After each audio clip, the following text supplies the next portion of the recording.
Majelis Hakim yang terhormat, penasihat hukum yang kami hormati, sidang pengadilan yang kami muliakan.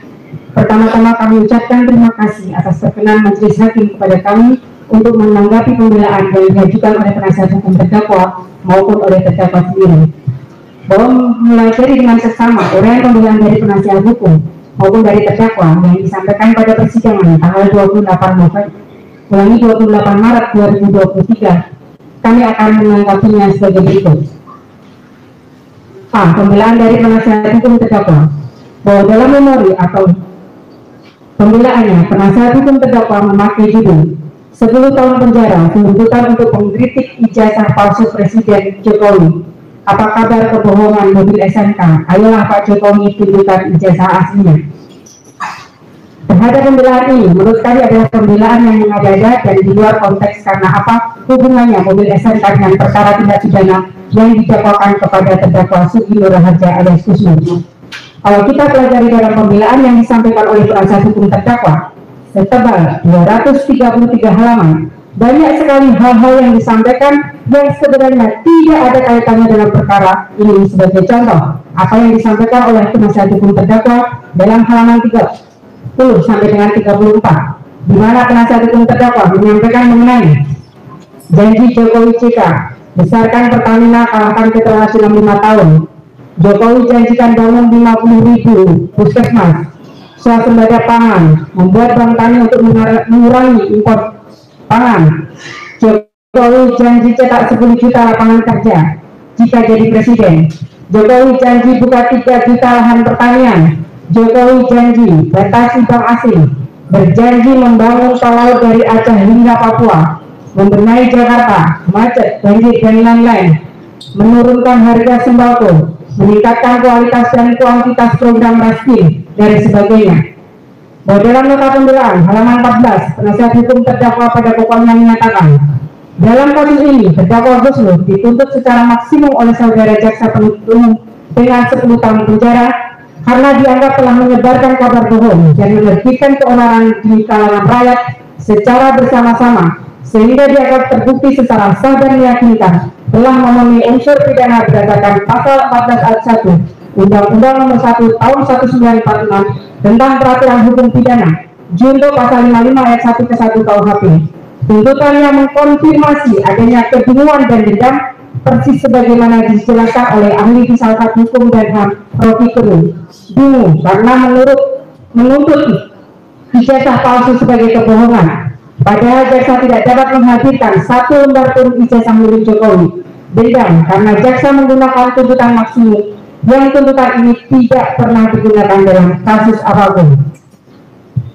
Terhadap apa yang disampaikan oleh penasihat hukum terdakwa tersebut, perlu kami tanggapi bahwa dalam membuat suatu tuntutan, pasti kami harus mendasari dari berbagai hal sebagai bahan pertimbangan, termasuk memperhatikan putusan Mahkamah Agung RI nomor 471/KR/1979 tanggal 7 Januari 1982 tentang jurisprudensi pemidanaan, di mana penjatuhan pidana haruslah melalui dasar pertimbangan yang tepat karena penjatuhan pidana tersebut harus memadai baik dilihat dari segi edukatif, preventif, korektif maupun represif. Bahwa sebagaimana telah kami sampaikan dalam surat tuntutan, perkara pidana dengan terdakwa Sugi Nur Raharja dan Bambang Trimulyono adalah perkara yang sangat menarik perhatian masyarakat karena menyangkut Presiden Republik Indonesia sebagai kepala negara. Adapun yang kami jadikan bahan pertimbangan adalah tidak lepas dari tujuan pemidanaan itu sendiri, yaitu bukan untuk balas dendam melainkan bertujuan untuk pembinaan dengan menyadarkan terdakwa atas perbuatan salahnya, serta dapat menjadi contoh untuk masyarakat yang lain untuk tidak berbuat sama. Berdasarkan fakta-fakta di persidangan, kami tidak menemukan alasan yang dapat dijadikan hal meringankan terhadap diri terdakwa Sugi Nur Raharja alias Gus Nur, mengingat yang bersangkutan sebelumnya juga pernah dihukum, bahkan kasus ini adalah yang keempat kalinya yang dilakukan oleh terdakwa. Sehingga menurut kami tuntutan pidana yang rendah ternyata tidak dapat memberikan efek jerah terhadap terdakwa. Selain itu juga terlihat tidak ada rasa penyesalan pada diri terdakwa dalam perkara ini.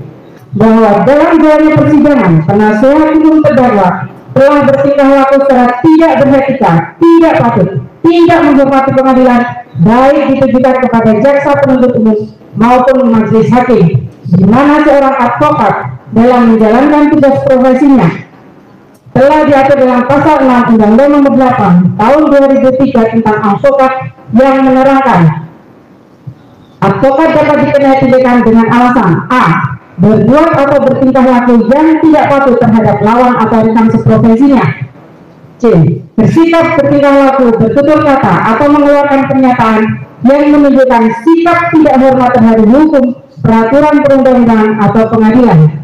Tetapi apa yang terjadi di akhir persidangan perkara ini seperti dalam peribahasa menepuk air di tulang terpercik muka sendiri, yang artinya perbuatan yang jahat mengenai diri sendiri, di mana Bambang Trimulyono yang dari awal di persidangan dibela oleh penasihat hukum dengan memakai segala jurus dan tingkah laku tidak pantas terhadap pengadilan, baik kepada jaksa penuntut umum maupun majelis hakim, justru membuat malu penasihat hukum terdakwa dengan memecat dan mengusir penasihat hukumnya sendiri di dalam persidangan, kemudian diikuti pengunduran diri oleh seluruh penasihat hukum yang lain.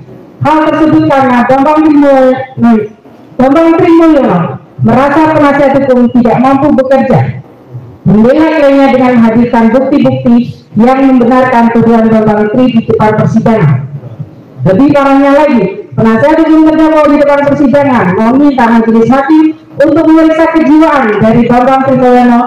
Hal tersebut berarti penasihat hukum terdakwa menganggap Bambang Trimulyono adalah orang gila yang tidak bisa dipercaya omongannya. Lalu apa arti pembelaan penasihat hukum terdakwa selama ini, baik di persidangan maupun di media sosial, yang selalu yakin apa yang disampaikan Bambang Trimulyono bahwa ijazah Presiden Joko Widodo adalah palsu, secara tidak disadari oleh para penasihat hukum terdakwa telah menjatuhkan martabat dan kehormatan advokat serta dapat merugikan kliennya.